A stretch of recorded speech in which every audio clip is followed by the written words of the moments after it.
All India radio செய்தி கதம்பம்.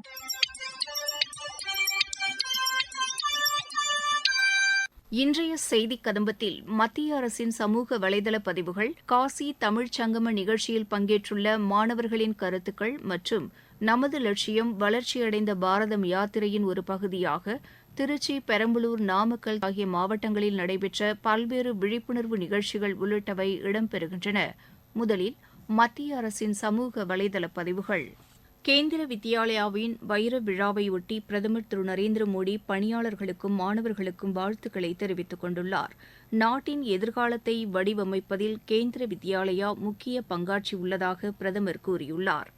சர்தார் வல்லபாய் பட்டேலின் நினைவு தினத்தையொட்டி பிரதமர் திரு நரேந்திர மோடி விடுத்துள்ள செய்தியில், சர்தார் பட்டேலின் தொலைநோக்கு பார்வையுடன் கூடிய தலைமை பண்பும் நாட்டின் ஒற்றுமைக்காக அவர் மேற்கொண்ட உறுதியான நிலைப்பாடும் என்றென்றும் போற்றத்தக்கவை என்று குறிப்பிட்டுள்ளார்.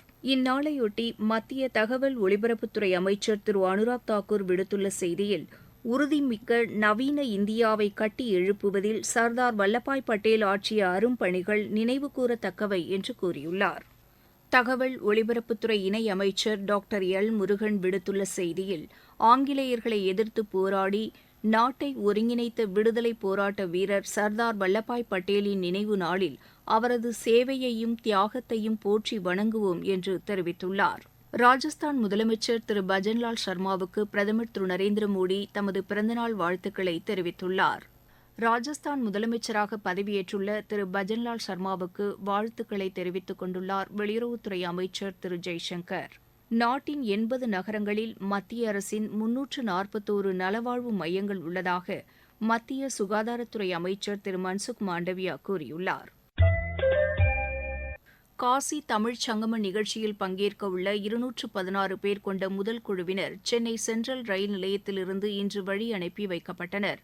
இந்த நிகழ்ச்சியில் கலந்து கொண்டு கொடியசைத்து தொடங்கி வைத்தார் தமிழக ஆளுநர் திரு ஆர். என். ரவி. காசி தமிழ்ச் சங்கம நிகழ்ச்சியில் பங்கேற்றுள்ள மாணவர்கள் தமது கருத்துக்களை எமது செய்தியாளரிடம் தெரிவிக்கையில், நான் சாய் ஆகாஷ், மதுரையிலிருந்து. இன்னைக்கு நான் ஸ்டூடெண்ட் டெலிகேட்டா காசி தமிழ் சங்கமக்கு செலக்ட் ஆயிருக்கேன். இந்த ஒரு ஆப்பர்ச்சுனிட்டி கிடைச்சது எனக்கு ரொம்ப மகிழ்ச்சி. காசிக்கும் தமிழகத்துக்கும் உள்ள ஒரு தொடர்பு மிக மிக பழமையானது. இந்த ஒரு வரலாற்று சிறப்புமிக்க ஆப்பர்ச்சுனிட்டி எங்களுக்கு கிடைச்சதுக்காக நான் அனைவருக்கும் நன்றியை தெரிவித்துக் கொள்கிறேன். குறிப்பாக பிரதமர் திரு நரேந்திர மோடிஜி அவர்களுக்கும் எனது மனமார்ந்த நன்றியை தெரிவித்துக் கொள்கிறேன். இந்த ட்ரிப்பை பொறுத்த வரைக்கும் காசிக்கும் தமிழகத்துக்கும் உள்ள ஒரு ஆழமான தொடர்பு என்னவென்று நீங்க கேட்டீங்கன்னா, பல 100 வருடங்களாக இந்த தொடர்பு இருக்கு. இந்த ஒரு ஈவெண்ட்டை 2வது முறையாக மிகச் சிறப்பாக நடக்க போகுது.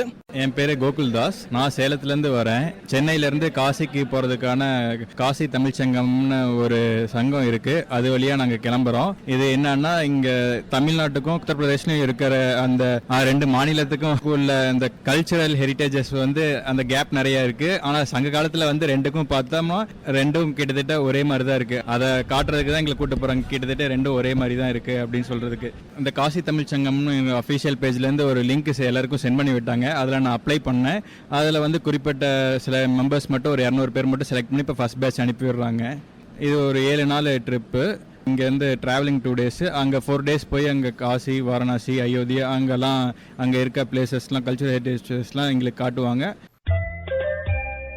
நமது லட்சியம் வளர்ச்சியடைந்த பாரதம் யாத்திரையின் ஒரு பகுதியாக திருச்சி மாவட்டத்தில் நடைபெற்ற விழிப்புணர்வு நிகழ்ச்சி மூலம் பிரதமரின் ஆயுஷ்மான் பாரத் திட்டம் குறித்து அஞ்சல் துறை மக்கள் தொடர்புத்துறை ஆய்வாளர் திரு ஜம்புநாதன் கூறுகையில், இந்த ஆயுஷ்மான் பாரத் திட்டம்னு இப்ப நிறைய இன்ட்ரடியூஸ் பண்ணிருக்காங்க. அதாவது விபத்துலயோ இல்ல வேற ஏதாவது மருத்துவ காப்பீடு வேணும்னாலும் 5 லட்சம் ரூபாய் வரலும் அனுமதிக்கப்பட்ட அங்கீகரிக்கப்பட்ட ஆஸ்பத்திரியில நமக்கு ட்ரீட்மெண்ட் கொடுக்குறாங்க.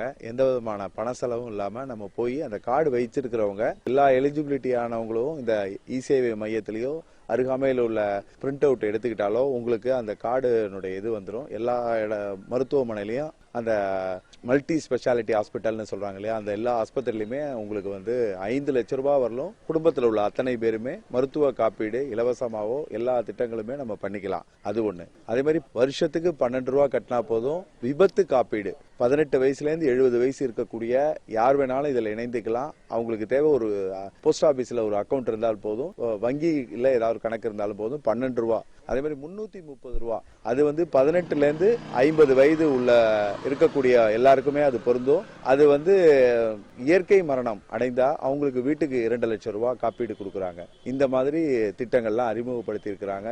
இது எல்லாருமே பயன்படுத்திக்கணும். அதே மாதிரி அட்டல் பென்ஷன், அதாவது 60 வயசு தாண்டின எல்லாருக்குமே பென்ஷன் கொடுக்குற மாதிரி 5000 ரூபாய் வரலும் இருக்கு. ஒவ்வொருத்தருடைய வயசுக்கு 18 வயசுலேருந்து 40 வயசுக்குள்ள அதுல இணைந்து கொள்ளலாம். அப்படி இணைந்து அவங்க 60 வயசு ஆனதுலேருந்து அவங்களுக்கு 5000 ரூபாய் பென்ஷன் கிடைக்கும். அதுக்கப்புறம் அவங்களுடைய மனைவிக்கு கிடைக்கும். அதற்கு பிறகு அவங்களுடைய வாரிசுக்கு ஒரு தொகையை கொடுத்துருவாங்க. இதுதான் அட்டல் பென்ஷனுடைய இது நல்ல திட்டம், வரவேற்க எல்லாருமே. ஏன்னா 60 வயசுக்கு அப்புறம் கூலி வேலை செய்வதோ மற்ற வேலைகள் செய்வதோ முடியாத காலகட்டத்தில் அவங்களுக்கு ஓய்வூதியம் கிடைக்குது. அதனால இந்த திட்டத்திலையும் நிறைய பேர் சேர்ந்துக்கிறாங்க. இந்த விழிப்புணர்வு வாகனம் நாடு முழுவதும் எல்லா இடத்துக்கும் வந்துட்டு இருக்கிறோம். 3-4 விஷயத்தை மையமா வைத்து வீடு வீடு உஜ்வாலா திட்டம் வந்திருக்குதா, ஆயுஷ்மான் பாரத் அந்த திட்டம் வாங்கிட்டீங்களா, அதே மாதிரி குடிநீர் திட்டம், அது மாதிரி இந்த ட்ரோன்ல விவசாயிகள் எல்லாம் விழிப்புணர்வு அடையணும். ஏன்னா மருந்தெல்லாம் முகத்துக்குள்ள போகுது, அவங்களுக்கு மலட்டுத்தன்மை எல்லாம் வருதுங்கிறதுனால இந்த ட்ரோன் மூலம் விதை தெளிக்கிறது, மருந்து தெளிக்கிறது இதெல்லாமே செய்யறாங்க.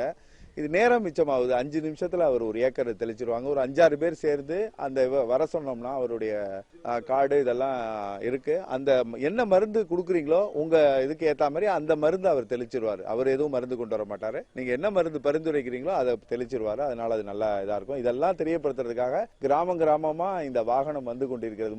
இந்த யாத்திரை நிகழ்ச்சியில் பங்கேற்ற பயனாளிகள் தெரிவிக்கையில், நமது இந்தியாவில் நோயற்ற மாற்றுவதற்காக ஆயுஷ்மான் பாரத் என்ற திட்டம் தொடங்கப்பட்டுள்ளது. இதன் மூலம் எந்த வியாதியா இருந்தாலும் மல்டி ஸ்பெஷாலிட்டி ஹாஸ்பிட்டல் எதில் வேணாலும் 5 லட்சம் வரை சிகிச்சைக்காக செலவு செய்து கொள்ளலாம். இது நமது பாரதத்திற்கு நோயற்ற பாரதமாக மாற்றுவதற்கு மிகவும் பயனுள்ளதாக இருக்கும். அது மட்டுமல்ல, ஆண்டிற்கு 12 ரூபாய் மட்டும் செலுத்தினால் விபத்து காப்பீடு திட்டமும் நமக்கு கிடைக்கிறது.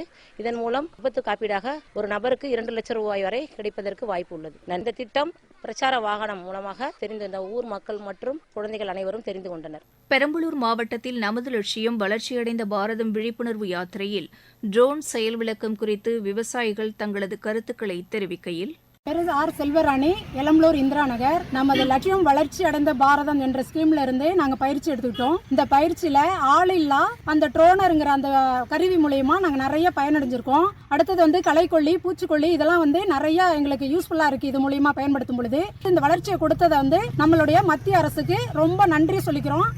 வணக்கம், என்னோட பேர் மேகலா. நாங்கள் எலம்பலூர் இந்திரா நகர் கிராமத்தில் இருந்து இருக்கோம். நமது லட்சியம் வளர்ச்சி அடைந்த பாரதம் எங்களுக்கு கொஞ்சம் இயந்திரம் மூலமாக பயனுள்ளதாக கொடுத்தாங்க. விவசாயம் எப்படியெல்லாம் பண்ணணும், இதுலேருந்து எவ்வளோ டைம் மிச்சமாகுது, எவ்வளோ இதாகுது அப்படிங்கிறத எங்களுக்கு சொன்னாங்க. அந்த இயந்திரத்தில் மூலமாக எங்களுக்கு தண்ணி மிச்சமாகுது, டைம் மிச்சமாகுது, கூலிக்கு ஆள் தேடுறது மிச்சமாகுது. ஒரு நாள் அடிக்கிற பொழுதுக்கு எங்களுக்கு 1 மணி நேரத்தில் அந்த இயந்திர மிஷின் எங்களுக்கு பயனுள்ளதாக இருக்குது. இதனால எங்களுக்கு நிறைய பயிற்சி கொடுத்துருக்காங்க. இது எங்களுக்கு ரொம்ப யூஸ்ஃபுல்லாக இருக்குது. மத்திய அரசுக்கு ரொம்ப நன்றி. பெரம்பலூர் மாவட்டம் எலம்பலூர் கிராமம். மத்திய அரசு மூலியமாக ட்ரோன் மூலியமாக எங்களுக்கு பயிற்சி அளித்தாங்க. அதுக்கு ஆள் பற்றாக்குறை நேரத்தில் குறிப்பிட்ட டைமில் மருந்து தெளிப்பான் இல்லாத காரணத்தால் ஒவ்வொரு டைமும் நாங்கள் மன உளைச்சலுக்கு ஆளாயிருக்கோம். இந்த ட்ரோன் மூலியமாக பயிற்சி அளிக்கும் பொழுது இந்த ட்ரோன் எங்களுக்கு உதவி அளிக்கிறது, மக்களுக்கு பயனுள்ளதாகவும் இருக்குது. மத்திய அரசுக்கு நாங்கள் நன்றியை தெரிவித்துக் கொள்கிறோம்.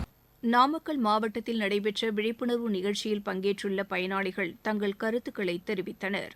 என்னோட பேர் கோகிலாங்க, நாமக்கல் மாவட்டம் காளிபாளையம் பஞ்சாயத்துங்க. எங்களுக்கு மத்திய அரசுல இருந்து ஒரு ஆட்டோ மூலியமா எல்லாரும் டோன் கேமரா மூலம் தெளிச்சு காமிச்சாங்க. பரவாயில்ல, நல்லா இருந்துச்சு. அதனால எங்களுக்கு யூஸ்ஃபுல்லாக இருந்ததுங்க. கைப்பையில் அடிக்கிறத விட இது கொஞ்சம் ஈஸியாக இருக்குது. இந்த டோன் மூலிமா என்ன தெரிஞ்சுக்கிட்டோன்னா, மருந்து கம்மியாகவும் சீக்கிரமாக டோன் மூலிமா மருந்து அடிக்கிறது ஈஸியாகவும் இருக்கிறதுனால நாங்கள் தெரிஞ்சுக்கிட்டோங்க.